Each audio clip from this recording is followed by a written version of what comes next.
kebijakan di dalam pemilu ini benar-benar berpihak kepada disabilitas.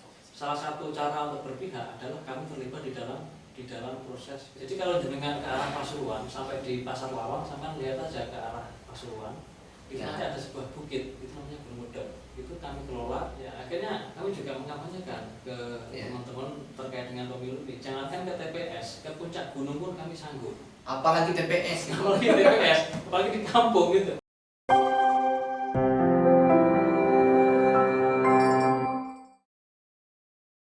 Oke, Sobat Awas, hari ini kita kedatangan tamu spesial di Form A Podcast Bawaslu Kabupaten Malang. Hari ini kita akan ngobrol bareng dengan salah satu, apa kalau saya bilang itu tokoh sosial, gerak sosial, dengan Bapak Kertaning Tias, atau nama bekennya tadi Pak Ken. Pak Ken. Selamat sore Pak Ken. Ya, selamat sore Mas. Alhamdulillah kita bisa bertemu di kesempatan pertama. Alhamdulillah. Pak Ken, gimana kabarnya hari ini? Alhamdulillah sehat, semangat, ya. Sehat, dan full energi sekalipun bulan puasa. Dan full energi silakan. Oke, siap. Pak Ken, namanya nama apa? Nama resmi ya apa? Ya. Nama apa ya? Nama aslinya, nama resmi sih ya. Ya. Nama asli siapa Pak? Nama aslinya? Nama asli Kertaning Tias. Kertaning Tias. Akrab disapa Ken Kerta. Ken Kerta. Itu untuk menumbuhkan semangat dan juga mengingatkan pada kearifan lokal Singosari atau Malang gitu ya. Sehingga Arok, beda segala dan sebagainya. Jadi biar ada semangat juang di sana untuk membantu teman-teman disabilitas khususnya dan masyarakat minoritas pada umumnya. Ya. Pak Ken asli Malang? Kelahiran Magetan. Cuman leluhurnya di Batu. Jadi aslinya maksudnya apa? Mbah langsung ya, atau mbahnya Mbah Buyut di sana, Mbah Buyut di sana. Jadi satu dusun itu satu keluarga semua itu di dekat jembatan Kailanang itu tepatnya. Ya. Kelahiran Magelang gitu ya Pak? Magetan. Magetan, kok Magelang terus nih Pak. Ya. Di Malang sejak tahun apa? Ya. Tahun berapa? Kembali ke Malang, misalnya kembali ke Malang ya, karena memang dulunya kan di Malang. Dulunya di Malang. Nah, kembali ke Malang pada tahun 2014.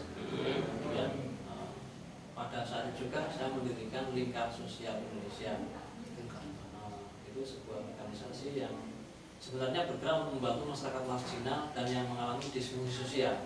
Namun kasus pertama yang kami tangani adalah teman-teman disabilitas di Malang ini, sehingga sampai hari ini identik dengan kelompok penggerak disabilitas dan inklusi. Sampai sekretariatnya dinamakan Omah Difabel. Iya, Omah Difabel karena hari-hari difabel datang ke situ. Ya. Pak Ken, memang dari kecil itu kegiatan sosial itu digeluti atau apa ya? Ada kapan Pak Ken sebenarnya itu mulai menggeluti dunia sosial, bergaul dengan kaum difabel, atau tadi katanya itu juga bukan difabel saja tapi kaum marginal gitu. Kalau marginal berarti kan seperti gelandangan, anak-anak pang juga termasuk marginal gitu Pak ya? Marginal, ya. Itu Pak Ken itu sejak kapan itu? Ya, sejak kapan ya. Jadi sebenarnya dari awal, dari kecil sampai saat ini semuanya sebenarnya berkaitan tanpa kita sadari. Karena dulu saya waktu mulai masih remaja dulu, umur 18 tahun, saya berburu tentang olah rasa. Nah, bagaimana menjadi seorang manusia itu kepada orang buta. Ketika itu saya tidak tahu tunanetra atau disabilitas, saya tidak tahu. Tahunya itu orang buta. Kemudian itu di usia 18 tahunan. Kemudian di usia 20-an saya berburu bela diri itu pada seorang disabilitas fisik. Nah, jadi kakinya berfungsi satu yang optimal, yang satu hanya penyeimbang. Itu saya juga tidak tahu kalau itu disabilitas. Tahunya adalah ya orang ciri atau orang berbeda begitu. Kemudian satu lagi adalah kembali kepada olah pernafasan. Itu saya sekitar umur hampir 25 tahun itu juga pada seorang disabilitas fisik. Tapi saya tidak tahu kalau itu disabilitas fisik. Saya tahu itu disabilitas ketika saya di sebuah desa itu sekira desa itu terpencil ya, cukup jauh dari tempat saya, harus melewati hutan dulu. Pas saya ketika itu mengikuti petugas sensus teman saya. Petugas sensus. Oh, sensus. Karena tempat yang terpencil itu, di situ ada Pusta, ada Guru itu di Sumatera Selatan. Nah, di situ ada orang seperti ini. Nah, ternyata disitulah saya mulai mengenal bahwasanya orang semacam ini yang berdisabilitas di kemudian hari ini mengalami masalah sosial. Nah, lebih paham lagi ketika saya kembali ke Malang. Itu saya bertemu dengan seorang teman polio, ya, dia menggunakan satu truk. Dia itu saya tanya, dia sebenarnya memiliki banyak keterampilan. Dia bisa bengkel, bisa membuat kaki palsu, bisa menjahit, tetapi dia hanya menjadi seorang tukang parkir. Nah, ternyata orang-orang semacam ini yang kemudian disebut sebagai disabilitas ini mengalami masalah sosial. Nah, mulai disitulah saya mulai belajar tentang disabilitas. Apa itu disabilitas? Apa itu difabel? Jadi sebenarnya itu sebuah perjalanan hidup. Ya. Karena sejak remaja juga sudah berteman dengan mereka. Kalau kapan mulai bergerak sosial itu pada tahun 2001 itu saya di Lampung, ketika saya bekerja di Lampung itu saya membuat sebuah padepokan untuk mengajarkan aksara Jawa. Karena di situ banyak orang-orang Jawa yang kehilangan Jawanya, nggak ngerti Jawane gitu. Bahasanya kasar misalnya kan, kemudian tidak mengetahui budi pekerti, kata-kata dan sebagainya. Saya membuat sebuah padepokan di situ dan juga membuat kegiatan seni bela diri terapan di situ. Kemudian dari situ saya kan pindah kerja ke Kalimantan. Kalimantan saya membantu, di sana kan ada pelestarian orang hutan, kami bantu. Kemudian ke Malang. Nah, selama di Sumatera, di Kalimantan itu kan saya melihat sebenarnya ada banyak masalah sosial yang ditangani oleh orang-orang baik. Tetapi orang-orang baik ini belum bersinergi, sehingga masalah juga tidak pernah selesai, bahkan berkembang. Akhirnya setiba di Malang, saya mengambil kesimpulan ini harus ada sebuah organisasi yang bisa merangkul semua orang, semua pihak, semua kepentingan, dan akhirnya namanya lingkar sosial. Sebuah lingkaran yang berisi aktor-aktor sosial. Jadi memang ada filosofinya, ada sejarahnya untuk sebuah nama. Ya, kalau melihat perjalanan kehidupannya Pak Ken ini aja lengkap ya Pak. Dari 5 tahun sampai tadi di umur 20 sampai 25 tahun belajar bela diri dan juga pernapasan. Pernapasan. Pendekar gitu Pak. Itu zaman dulu, sekarang sudah jadi penggerak disabilitas. Bukan pendekar lagi, sekarang pendekar sosial, pendekar sosial. Dan kalau dilihat kan pasti ada bekal lah, berarti bukan hanya bekal karena kita bertemu dengan beberapa orang yang difabel atau juga memiliki guru yang tadi disampaikan yang orang buta, tapi kayak bekal dalam keorganisasian itu Pak Ken dapat dari otodidak antar ketika bersosial atau pernah aktif di organisasi-organisasi sosial selain Linsos sebelumnya? Saya otodidak. Kalau bermasuk ke organisasi lain tentu pernah. Ya. Tapi lebih banyak otodidaknya. Karena pertama kali saya berorganisasi sosial tahun 2001 itu kan langsung membuat sebuah kelompok.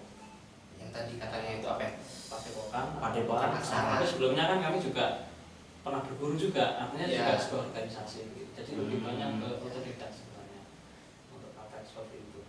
Jadi itu memang bekal manajemen organisasi juga tidak pernah didapatkan oleh Pak Ken juga. Tapi sisanya juga diolah sendiri kan, otodidak juga. Diolah sendiri, jadi lebih banyak belajar dari pengalaman. Langsung terjun ke lapangan begitu. Sehingga memberikan sendiri untuk membentuk yang namanya Linsos atau lingkar sosial. Lingkar atau lingkaran sosial? Lingkar ya. Lingkar sosial. Kalau untuk Linsos sendiri Pak Ken, ini kan tadi disampaikan Linsos itu dibentuk tahun 2014. Masih ingat bulannya Pak? Bulan April tanggal 4. Oh, berarti sudah harga keberapa berarti ya? Ke-7. Kemarin kita rayakan di Gunung Arjuna. Wah, keren. Karena kami kan juga punya tim sus pendaki gunung. Jadi teman-teman difabel yang netra, yang tuli, yang fisik atau yang gangguan jiwa kami latih untuk menghibur. Makanya kemarin nggak apa-apa hari ulang tahun di Arjuna. Ini malah saya kayaknya belum pernah ke Arjuna ini ya. Saya harus coba ini sekarang. Monggo silakan. Lingkar Sosial 2014, 4 April tahun 2014. Ketika itu motivasi Pak Ken ya, mungkin sedikit mengulang tadi, kayaknya sudah beberapa kali disampaikan, tapi nggak apa-apa mungkin mengulang atau juga bisa memperjelas kembali. Motivasi mendirikan Linsos itu apa Pak Ken ketika itu? Motivasinya yang mendasar adalah keprihatinan.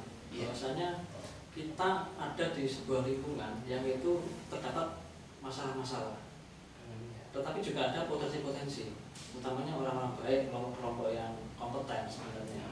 Tetapi orang-orang baik terus kelompok-kelompok ini juga belum bersinergi, sehingga masalah sosial tidak terselesaikan, bahkan cenderung berkembang.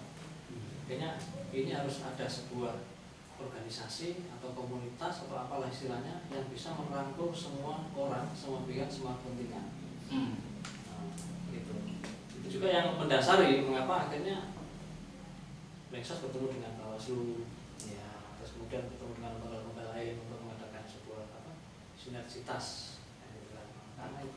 Karena di Linsos juga ada orang-orang baik, di Bawaslu juga ada orang baik, gitu kan, yang masing-masing sudah kompeten di bidangnya. Tinggal kita temukan, diklikkan, akhirnya nanti menjadi sebuah kegiatan yang real untuk perkembangan. Selain itu mungkin Pak yang bisa mungkin disampaikan juga, saya juga ingin penasaran. Ladang garap apa bahasa? Ya apa ya, mungkin ruang lingkup garapan atau ruang lingkup kegiatan yang dilakukan oleh Linsos itu selama ini itu apa, dan kira-kira ke depan itu apakah ada pengembangan untuk ruang gerak dari Linsos sendiri? Ya. Kami ada 3 kegiatan utama, yaitu advokasi kebijakan. Ini adalah memastikan kebijakan pemerintah berpihak kepada teman-teman disabilitas. Karena hari ini adanya kami di sini juga memastikan sebenarnya apakah kebijakan di dalam pemilu ini benar-benar berpihak kepada disabilitas. Salah satu cara untuk berpihak adalah kami terlibat di dalam proses kebijakan itu sendiri. Nah, itu advokasi kebijakan. Kemudian pemberdayaan ekonomi. Di sini kami selain bersosial juga harus bisa menumbuhkan manfaat secara ekonomi bagi anggotanya supaya kerasan di Linsos. Jadi teman-teman yang di Linsos ini mereka juga bersosial, tapi juga kami sediakan beberapa bidang usaha yang itu juga didanai oleh organisasi bekerjasama dengan pihak-pihak lain untuk pendanaannya. Dan ketiga adalah edukasi masyarakat, di mana kami memberikan kecerdasan atau penyadaran kepada masyarakat tentang hak-hak disabilitas, tentang etika berinteraksi dengan difabel dan sebagainya. Itu 3 kegiatan utama. Kemudian di tahun 2021 ini ada satu lagi kegiatan, yaitu lingkungan hidup, di mana kami sudah selain tadi di kebijakan, kemudian ekonomi dan edukasi, ini tahun 2014 ini di lingkungan hidup kami mengelola sebuah gunung. Di Lawang itu ada gunung yang kita minta. Ini mengelola gunung ya? Iya, gunung. Jadi kalau dengan ke arah Pasuruan sampai di Pasar Lawang, sampai lihat aja ke arah Pasuruan, itu nanti ada sebuah bukit, itu namanya Gunung Medok. Itu kami kelola bersama dengan perhutani dan pemerintah desa setempat untuk sebuah bumi perkemahan. Kami rencana seperti itu, kami hijaukan. Motivasinya karena gunung itu gundul sebenarnya. Gundul, terus mungkin dulu pernah ada penerbangan yang tidak terkontrol, akhirnya kami hijaukan, kami tanami. Difabel menanam pohon di gunung, itu kami yang melakukan seperti itu. Nah, terus kemudian ini ada bencana, ya kami turun ke bencana. Kami bersinergi dengan lintas organisasi nasional untuk tim TRK, tim relawan kemanusiaan inklusi, yang sekarang menangani kemarin di Pagelaran, yang besok ini kira-kira 4 hari lagi kita akan mendampingi untuk membantu keluarga difabel yang terdampak gempa di sana. Kalau yang di Bawaslu ini termasuk di bidang advokasi kebijakan sekaligus edukasi masyarakat. Saya tertarik dengan yang tadi mengelola gunung, mungkin bisa sedikit saya perdalam sedikit. Kalau saya ke Pasuruan itu saya kan kadang melihat juga gunung itu yang ada perumahan itu, ada rumahnya di ujung itu atau? Kalau di Pasar Lawang itu ada sebuah bukit. Oh bukit ya? Nah, bukit itu namanya Gunung Wedol. Kalau di Google Maps juga Gunung Wedol. Gunung Wedon itu wadon atau wedon? Wedol. Wedon. Wedol. Kalau bahasa Indonesia apa itu Pak? Hantu. Hantu. Saya kira kan kalau soalnya ada juga yang perempuan ya. Iya, kalau di sekitar saya tuh ada namanya itu ada sumber wadon. Nah, jadi tapi tidak tahu itu kalau menurut di kitabnya kita Nah. Negara Kertagama selatan dari Ibu Prapanca itu dulu namanya adalah Wedawedan. Wedawedan kemudian zaman terus bergulir akhirnya orang punya namanya sebagai Gunung Wedon, apalagi di situ dulu juga pernah ada larangan orang masuk ke situ karena ada tanah jatuh dan sebagainya. Tapi saya juga belum menemukan, akhirnya menjadi agak wingit atau angker, akhirnya Wedon itu kan semacam diartikan hantu dan sebagainya. Tapi kalau aslinya Wedawedan. pemandian Polaman dan Gunung Wedon di Lawang. Nah, ya. Pernah disinggahi yang buruk. Nah, di sini kami kan membuat pelatihan mendaki gunung bagi teman-teman difabel. Jadi ada syarat di sini teman-teman difabel kalau sudah 3 atau 4 kali mendaki gunung ini nanti baru kami ajak ke gunung lainnya. Jadi kami selain Gunung Wedon kami sudah ke Gunung Banyak, ke Gunung Pukat dan ke Gunung Kawi. Dan bisa dibayangkan bagaimana teman-teman yang netra yang istilahnya tidak bisa melihat secara mata, ya kan, secara layar itu bisa sampai puncak gunung. Ini juga sebuah sebenarnya gunung di tengah kegelapan gitu. Nah, ya akhirnya kami juga mengampanyekan ke teman-teman terkait dengan pemilu ini. Jangankan ke TPS, ke puncak gunung pun kami sanggup. Apalagi TPS, apalagi di kampung gitu, di puncak gunung pun kami sanggup. Nah ini akhirnya semangat ini yang membawa kami akhirnya semangat doa kerja keras akhirnya sampai bisa masuk ke dalam Bawaslu untuk kerjasama. Ini saya pikir juga bukan sebuah kebetulan, tapi memang sebuah proses yang kami perjuangkan melalui hal-hal yang sifatnya pendidikan, pelatihan dan sebagainya. Seperti itu. mungkin apa ya, beberapa kali saya itu kayaknya kalau di Pak Ken itu katakan itu namanya pemilu yang inklusif. Pemilu yang inklusif itu menurut Pak Ken itu pemilihan yang seperti apa, pemilihan seperti apa? Ya. Oke, terkait dengan pemilu inklusif itu artinya inklus masuk ya. Jadi di mana kepentingan semua orang, kepentingan semua pihak, hak semua kelompok masyarakat, hak semua warga negara bisa terwadahi. Disabilitas, tapi sebenarnya tidak. Ini adalah untuk semua orang, termasuk kelompok minoritas lainnya seperti teman-teman dari transgender, kemudian dari anak jalanan. Kalau di Sumatera, di Kalimantan ada kelompok adat dan sebagainya. Dan sebenarnya ketika hak dari kelompok minoritas ini terwadahi, itu artinya kelompok masyarakat umumnya ini juga akan nyaman. Misalnya begini, sebuah TPS itu dibuat akses bagi teman-teman disabilitas. Ketika yang disabilitas itu mengakses dengan mudah, apalagi yang non disabilitas. Seperti itu. Jadi yang disampaikan Pak Ken itu pemilu yang inklusif itu adalah pemilu yang ramah terhadap seluruh kalangan. Iya, ramah seluruh kalangan, mewadahi semua kepentingan, semua hak, bukan hanya difabel tapi semuanya. Iya. Jadi walaupun namanya tadi bukan difabel, mungkin kayak yang anak pan, terlatih dan yang lain-lainnya gitu. Misalnya ini Mas terkait dengan fasilitas misalnya. Bukan hanya di kepemiluan, misalnya di sebuah gedung pemerintahan misalnya. Ketika dari lantai 1 menuju lantai 2 itu ada liftnya misalnya, ini bukan hanya pengguna kursi roda yang bisa menggunakan dengan mudah, tapi juga mungkin perempuan hamil, orang tua, anak-anak, ya kan? Nah di situ.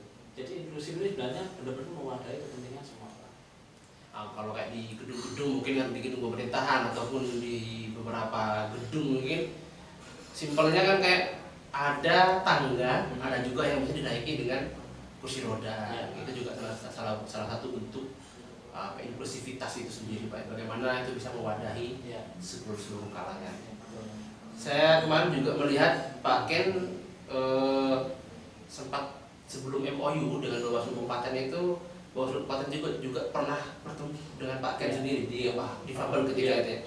Kalau tidak salah, poin yang saya tangkap dari pertemuan itu adalah bagaimana Pak Ken selaku Linsos di situ juga menyampaikan bahwasannya penyelenggara itu masih lemah dalam sosialisasi kepada masyarakat gitu. Sehingga pada Pak Ken juga, saya juga agak lupa itu ada beberapa poin yang menyebabkan mungkin yang dimaksud dengan penyelenggara itu juga masih belum belum menyentuh kalangan. Itu bagaimana Pak Ken? Ya, jadi sebenarnya penyebab dari sosialisasi tidak merata, tidak sampai ke masyarakat tentang penggunaan itu adalah bisa dari yang paling pokok itu adalah pengetahuan penyelenggara pemilu, baik ini Bawaslu, KPU, kemudian Dewan Kehormatan, DKPP, dan juga ketika jadi yang disosialisasikan ke masyarakat kan berdasarkan apa yang diketahui, sehingga masyarakat pun itu juga menerima apa yang disampaikan. Nah, terus juga masalah waktu, kadang-kadang sosialisasi diberikan mendesak, sudah mendekati tahapan-tahapan pemilu, sehingga orang lebih fokus kepada kampanye, bukan kepada edukasi di masyarakat, seperti itu. Akhirnya dalam survei kami juga diketahui bahwasanya orang juga tidak tahu apa tahapan pemilu, sebagian orang tidak tahu. Nah, ketika sudah tidak tahu tahapan pemilu, bagaimana mau mengawasi? Kalau ada istilahnya pengawasan partisipatif, ya kan? Ngomong tahapan aja nggak tahu kan, gitu kan? Nah, bagaimana dengan pengawasan? Mereka juga tidak tahu. Dari situ makanya kemarin kami juga sepakat dengan Pak Yudi yang kesana, kita coba awal itu kampanye atau sosialisasi ini akan kita segerakan jauh hari sebelum Pilpres, supaya masyarakat tuh bisa lebih konsentrasi menerima edukasi dari kami gitu. Selain itu juga saya dari Lensa juga mendorong, sudah saatnya teman-teman dari penyelenggara pemilu ini sharing dengan kaum difabel. Apa sih itu disabilitas? Karena ada pengalaman kami bagaimana wujud atau dampak ketika penyelenggara pemilu baik KPU, Bawaslu ataupun DKPP itu tidak mengerti disabilitas. Ini ketika sosialisasi dari pihak penyelenggara memberikan sosialisasi pemilu kepada kaum difabel, tapi bahasanya tidak nyambung, waktunya kelamaan. Bahasanya terlalu tinggi, membahas tentang misalnya, karena kami kan ada disabilitas intelektual. Nah, ini kalau dari sisi dia pikir dia istilahnya di bawah rata-rata. Ini hanya membutuhkan pemberitahuan yang sederhana, terus berulang-ulang. Bagaimana? Tentunya yang paling dibutuhkan itu adalah untuk teman-teman di bawah intelektual itu adalah misalnya bagaimana cara mencoblos, terus milih 1, 2, 3 harus pilih 1. Jadi mereka tidak belum memerlukan pengetahuan lain tentang perundangan sebelum ini hafal. Nah, tapi kalau materi sosialisasi disamakan antara misalnya ASN dengan teman-teman kelompok difabel yang mengalami gangguan jiwa atau yang intelektual, ini nanti tidak nyambung, bisa-bisa stres, gelisah. Nah, di sini ini kami kan juga mengamati. Nah, makanya kami mendorong teman-teman dari penyelenggara pemilu ini mengerti tentang etika berinteraksi dengan penyandang disabilitas, karena berbeda Mas. Kita berinteraksi dengan teman-teman netra berbeda, dengan fisik berbeda, dengan tuli berbeda, dengan orang yang pernah gangguan jiwa juga berbeda. Nah, ini akan kami dari saja siap sharing dengan teman-teman. Siap. Itu mungkin memang yang disampaikan oleh Pak Ken itu mungkin memang fakta sosialnya. Iya, fakta sosial. Mungkin yang dimaksud dengan kurangnya pengetahuan penyelenggara itu bukan berarti penyelenggara itu kurang pengetahuan dalam kepemiluan, tapi kurang pengetahuan dalam menyampaikan itu. Betul. Kesadaran disabilitas. Misalnya, jadi kesadaran disabilitas itu kan meliputi 3 ya. Jadi mengenal ragam disabilitas, terus mengenal hak-hak penyandang disabilitas. Yang ketiga adalah etika berinteraksi dengan teman-teman disabilitas. Kita perlu mengenal ragam disabilitas, karena yang populer selama ini di disabilitas itu adalah yang menggunakan kursi roda dan yang netra atau yang buta. 2 itu, yang gangguan jiwa belum populer, kemudian yang mengalami disabilitas intelektual juga belum populer, kemudian yang mengalami tuli, yang tuli itu juga masih belum dianggap disabilitas, orang belum tahu. Sehingga ini perlu kita kasih tahu, dan nanti gimana sih teknisnya berinteraksi dengan tuli, dengan netra dan sebagainya. Kemudian yang kedua adalah hak-hak penyandang disabilitas. Kalau kita sudah tahu hak mereka, tentu kita sebagai penyelenggara nanti akan berusaha memenuhi hak mereka. Ya kan, misalnya hak aksibilitas.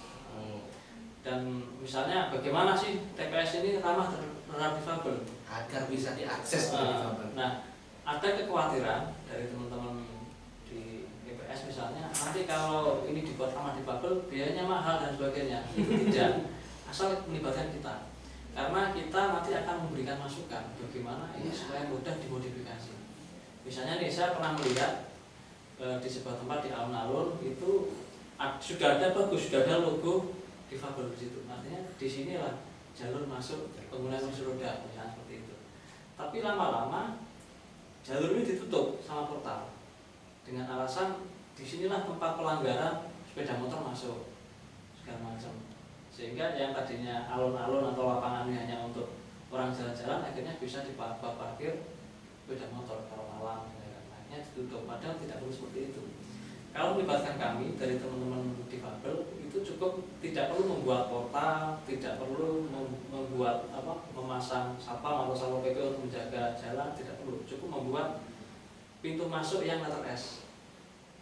Itu benar-benar nggak bisa masuk. Yang bisa masuk hanya menggunakan kursi roda. Ya, itu contohnya. Lagi-lagi kalau tadi itu kan di portal itu kan akibat ketidaksadaran. Ketidaksadaran. Dan itu nggak usah di portal kalau kita bisa tahu caranya untuk mengatasi itu. Kemudian juga dengan adanya teman-teman terlibat di dalam kepemiluan nanti kan bisa didata di TPS ini ada nggak disabilitasnya. Ada, nanti kita bayar untuk akses, ya kan seperti itu. Dan melibatkan teman-teman yang ada di situ. Jadi ini mungkin Pak Ken, ketika kaum difabel diberi kepercayaan untuk menjadi penyelenggara, seberapa yakin Pak Ken bahwasanya mereka mampu menjadi penyelenggara? Ya, kita bicara saja hal yang sulit ya. Disabilitas itu kan berbagai macam. Tentunya di sini nanti yang akan kami libatkan dalam penyelenggara pemilu dalam pengawasan adalah mereka yang mampu, baik secara pemikiran ataupun mental ataupun sikap dan sebagainya, yang itu akan melewati proses pelatihan gitu. Nah, misalnya nih, bagaimana seorang netra terlibat di dalam pengawasan partisipatif? Melihat saja nggak bisa kok mau mengawasi kan begitu. Nah, tapi kan di sini kan banyak bidang. Pengawasan bukan hanya mengawasi teknis, tapi juga mungkin di edukasinya. Di edukasinya. Karena hal-hal yang tersulit yang kami lakukan misalnya tadi saya bilang tadi di awal ada pendakian gunung. Sebelum kami mendaki gunung itu ada survei untuk memastikan di mana letak bisa mendirikan tenda, di mana ada sumber air, ya kan? Berapa ongkos masuk di gunung itu dan sebagainya, itu kan perlu disurvei dulu. Yang menyurvei adalah teman netra secara online. Jadi netra di tempat kami itu juga sudah terlatih menggunakan Android. Nah, makanya di sini untuk mengedukasi sesama netra, sesama difabel kan dari teman-teman netra juga bisa belajar, dapat pelatihan, kemudian mereka bisa sosialisasi juga ke masyarakat. Itu juga bagian dari pengawasan partisipatif, tapi melalui bidang edukasi. Saya pikir semua bisa disasar. Jadi Pak Ken ini 100% yakin bahwasanya kaum difabel juga bisa berpartisipasi dalam penyelenggaraan pemilihan. Iya yakin. Jangankan menjadi penyelenggara pemilu, jadi presiden juga bisa. Contohnya kalau Gus Dur ya. Siapa? Ya. Gus Dur dulu terkenal presiden buta gitu ya. Ya kan. Terus beberapa teman kami juga ada di kantor staf presiden. Iya. Nah, terus sekarang juga ada juga staf sus milenial yang teman kami yang ada yang dulu di sana juga ada. Oh iya, sinten? Mbak Anggi. Oh iya. Kemudian beberapa teman lain di KSW itu juga difabel. Jadi sebenarnya persoalannya adalah yang pertama edukasi. Jadi kita mengedukasi teman-teman disabilitas, kita support. Karena mengapa harus disupport? Karena teman-teman itu sejak lahir atau sejak menjadi difabel itu sudah banyak kehilangan kesempatan. Ketika kita yang dengan difabel bisa sekolah dengan mudah, teman-teman ini harus berdebat dulu orang tuanya dengan pihak sekolah. Anak itu harus sekolah, gitu kan. Tapi dengan alasan disabilitas nggak ada fasilitas ditolak. Nah, makanya ini harus ada yang namanya langkah afirmatif. Kita dahulukan, kita support. Kemudian kesempatan ini sangat penting. Jadi kami sangat yakin dan optimis bahwasanya teman-teman difabel juga bisa terlibat di dalam pengawasan partisipatif berdasarkan ragam disabilitasnya dan juga pengetahuan dan kemampuannya. Presiden juga ada yang difabel kayak Gus Dur itu kan, ada yang staf sus juga Pak Anggi gitu. Difabel juga bisa mendaki gunung dan juga lain-lainnya. Oke, terakhir Pak Ken, mungkin ada apa ya, satu kata untuk Bawaslu yang bisa Pak Ken sampaikan untuk Bawaslu. Ya. Bawaslu oke banget untuk Kabupaten Malang gitu ya. Karena hal yang sangat penting kami dapatkan hari ini adalah teman-teman Bawaslu, ada Pak Wahyudi, ada Pak Alam, Pak Jus, dan lain-lainnya ini sudah membuka ruang yang luas bagi kami disabilitas yang selama ini belum kami dapatkan. Nah, bersinergi dengan Bawaslu ini sangat penting karena Bawaslu ini adalah salah satu pemangku kebijakan di bidang kepemiluan yang nanti bisa bersinergi langsung dengan masyarakat, dan kami Linksos ini memiliki jaringan yang dalam sampai ke akar rumput, sehingga nanti teman-teman minoritas lain bukan hanya disabilitas, ada transgender, ada juga mungkin juga lansia atau nasional juga bisa kami rangkul. Dan di sini kesempatan ada di Bawaslu Kabupaten Malang. Kami sangat mengapresiasi dan semoga ini akan menjadi berkah lanjutan. Berarti satu kata dari Pak Ken tadi itu adalah Bawaslu oke banget. Ya, Bawaslu Kabupaten Malang oke banget. Semoga MOU Bawaslu dan Linksos dan juga pertemuan saya dengan Pak Ken ini membuka hal-hal baru, cakrawala baru gitu kan. Kayak tadi Pak Ken mungkin nanti boleh saya main-main sama teman-teman ke rumah difabel gitu ya. Sepatu nanti bisa dibantu membaca aksara Jawa dan lainnya, kayak yang menarik gitu. Terima kasih Pak Ken karena telah bersedia hadir di Form A Podcast, dan mungkin saya yakin di satu kesempatan kita akan bertemu lagi. Terima kasih. Oke, Sobat Awas, hari ini kita sudah ngobrol banyak sekali, ngobrol cukup banyak dengan Pak Ken seputar dengan kaum difabel, Linksos, dan juga bagaimana kaum difabel bisa ikut serta dalam setiap kegiatan yang ada di negara ini. Menjadi pengawas, oke. Naik gunung juga oke. Bahkan presiden pun juga ada yang difabel. Oke. Iya, cukup itu dari saya, Sobat Awas. Bertemu lagi dengan saya di Form A Podcast. Jangan lupa untuk memberi dukungan untuk kita di Form A Podcast. Jangan lupa like dan juga subscribe channel kami. Sampai bertemu lagi. Wassalamualaikum warahmatullahi wabarakatuh. Waalaikumsalam.